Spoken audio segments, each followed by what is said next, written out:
காலையில் பிரசாதமாக பொங்கல் செஞ்சுட்டேன். மத்தியானத்துக்கு ஏதாவது ஒரு ஸ்வீட் செய்வோன்னா நம்ம டக்குன்னு செய்கிறது வீட்டில் இருக்க பொருளை வச்சு செய்கிற ஸ்வீட் வந்து பாயாசம். எல்லாருக்கும் பிடிச்சமான ஸ்வீட்டு. இதை வந்து வாங்க வீடியோக்குள்ளே போயிட்டு இந்த ஸ்வீட்டை பார்த்துருவோம். இதில் வந்து பாலில் குங்குமப்பூ போட்டு ரொம்ப சிம்பிளாக செஞ்சுருக்க ஸ்வீட்டு. பாலில் குங்குமப்பூ போட்டு கொதிக்க வைக்கணும். கரண்டி ஜவ்வரிசி இதை போட்டு நம்ம வேக வச்சுக்கலாம். ஜவ்வரிசி வெந்துருச்சு. இப்போ நம்ம சேமியா போட்டுக்கலாம். இது நான் நெய்யில் வறுத்து வச்சேன். சேமியா வெந்துருச்சு. இந்த கப்பில் 2 கப்பு சர்க்கரை போட்டுக்கலாம். பாலோடைய குங்குமப்பூ போட்டதுனால பாயாசம் வந்து நமக்கு கலராக தெரியாச்சு.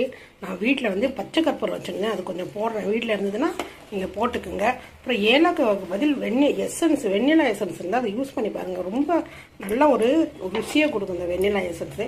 இதோட நம்ம முந்திரி திராட்சை வறுத்து போட்டுக்க வேண்டியதுதான். காலையில் பிரசாதமாக பொங்கல் செஞ்சுட்டேன். மத்தியானத்துக்கு ஏதாவது ஒரு ஸ்வீட் செய்வோன்னா நம்ம டக்குன்னு செய்கிறது வீட்டில் இருக்க பொருளை வச்சு செய்கிற ஸ்வீட் வந்து பாயாசம். எல்லாருக்கும் பிடிச்சமான ஸ்வீட்டு.